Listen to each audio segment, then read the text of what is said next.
is so much better than working for people. And when you work with them, you always feel like you're working with them. And I think we have a great time together. And we actually certainly have fun doing what we do. Coming up for me next, first will be Rapid Landing. Naughty versus Nice.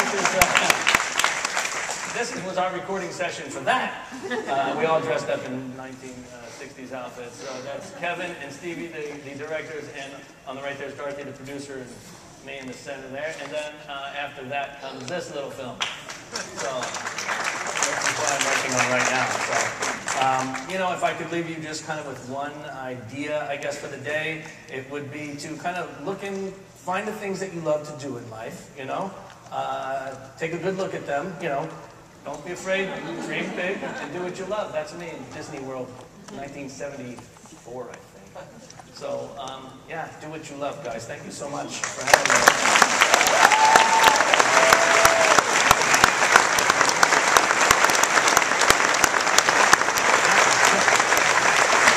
Now I'm going to interview Jonas for 2 hours, so this will be really fun. Michael Giacchino, everybody.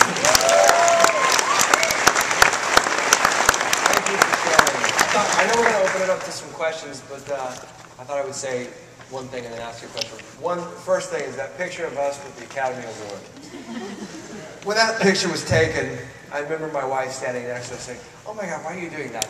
Don't be ridiculous. That's going to get out." And Michael saying, "Don't worry, I'll never show that to anybody." So thank you.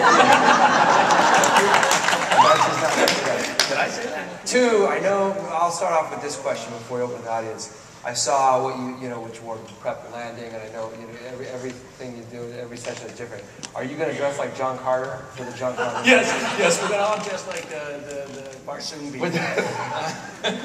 No, but my real question is, you talked a lot about all the things that inspired you, as a kid, and going to the parks and the Muppets and making films and so forth. But as a musician, I mean, was there a specific moment that as a musician that grabbed you that you could talk about, or when did you light up and know you wanted to be a composer?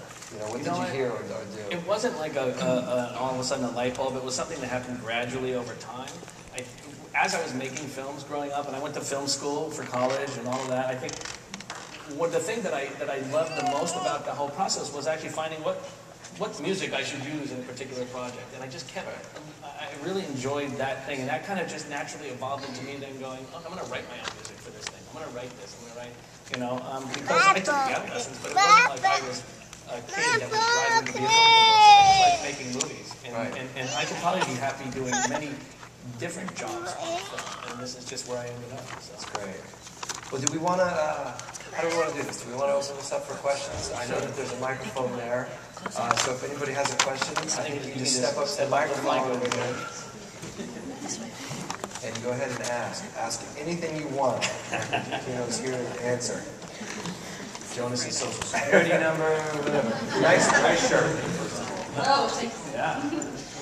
First of all, Being Credits is one of my all-time favorite tracks on my iPod. Oh, well, thank you. And Gordon Goodwin was one of the arrangers on that too, and he was fantastic. Yeah. My question is actually about Cars 2. Scoring a sequel for which you did not score the original movie, were there any pressures to match Randy Newman, or was it just a completely different film? No, there was no pressure at all. I think we went into it knowing that we wanted Radiator Springs to feel like Radiator Springs. That's home, and we didn't want to change that. So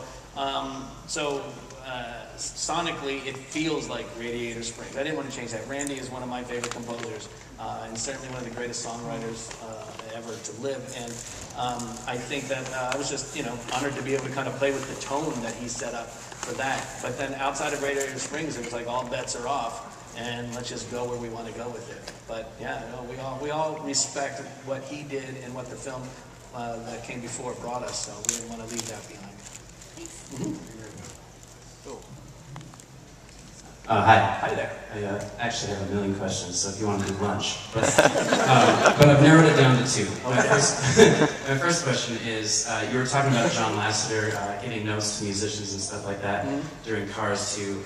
Did you ever feel at any moment like your integrity musically was being threatened, or did you feel like as a composer, your toes were being stepped on at any point during that? No, never, never, never. Because what John is out there explaining is story points. Remember this guy, you know, and we weren't changing things musically with those kinds of notes. It was just more getting a feeling so that the player kind of got into the emotional state that he wanted them to be in when they played that tune, you know? So it was more out of that, and it was also out of fun and just going out and just so that they keep informed. The more informed the people are on your team, the better their work is going to be. So that's all. My second question is more of just your opinion. You were talking about the idea of don't copy, you know, be original. As a John Williams fan, what's your thought on the Star Wars versus Holst planets?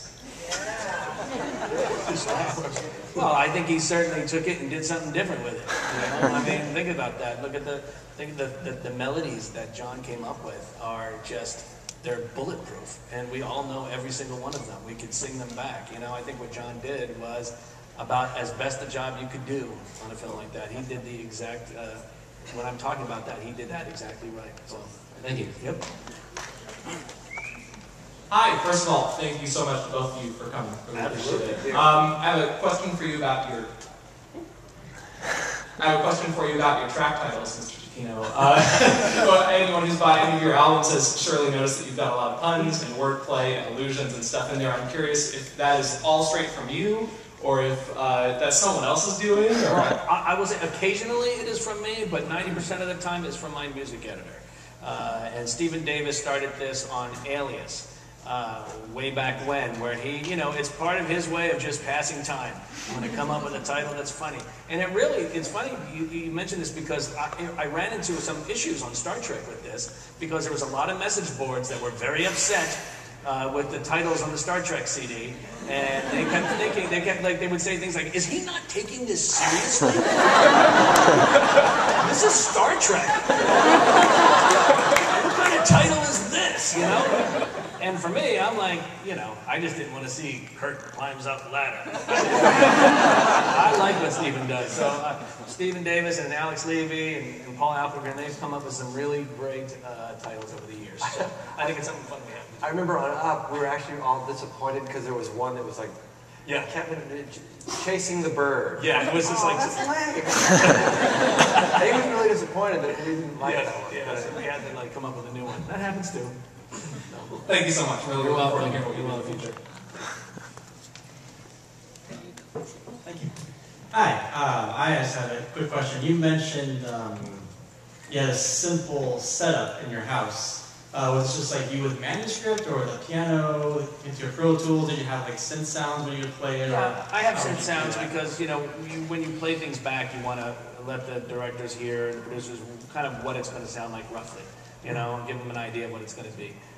So yeah, I just have, you know, a Mac, a couple screens, and I don't have like racks and racks of gear and all that stuff. I try to keep it narrowed down. So, but yeah, I do synth mock-ups as I write because it's an easy way to show them how it's going to sound, you know, to give them an idea. Can you recommend any good synth sounds, or are you allowed to? There's so many out there. I mean, for years I've used a library called Sonic Implants, which I've always loved. I use Digital Performer as the main tool, and we also use Sibelius for notation and all of that. So, you know, there's so many good ones out there. Cool. Thank you. Yep.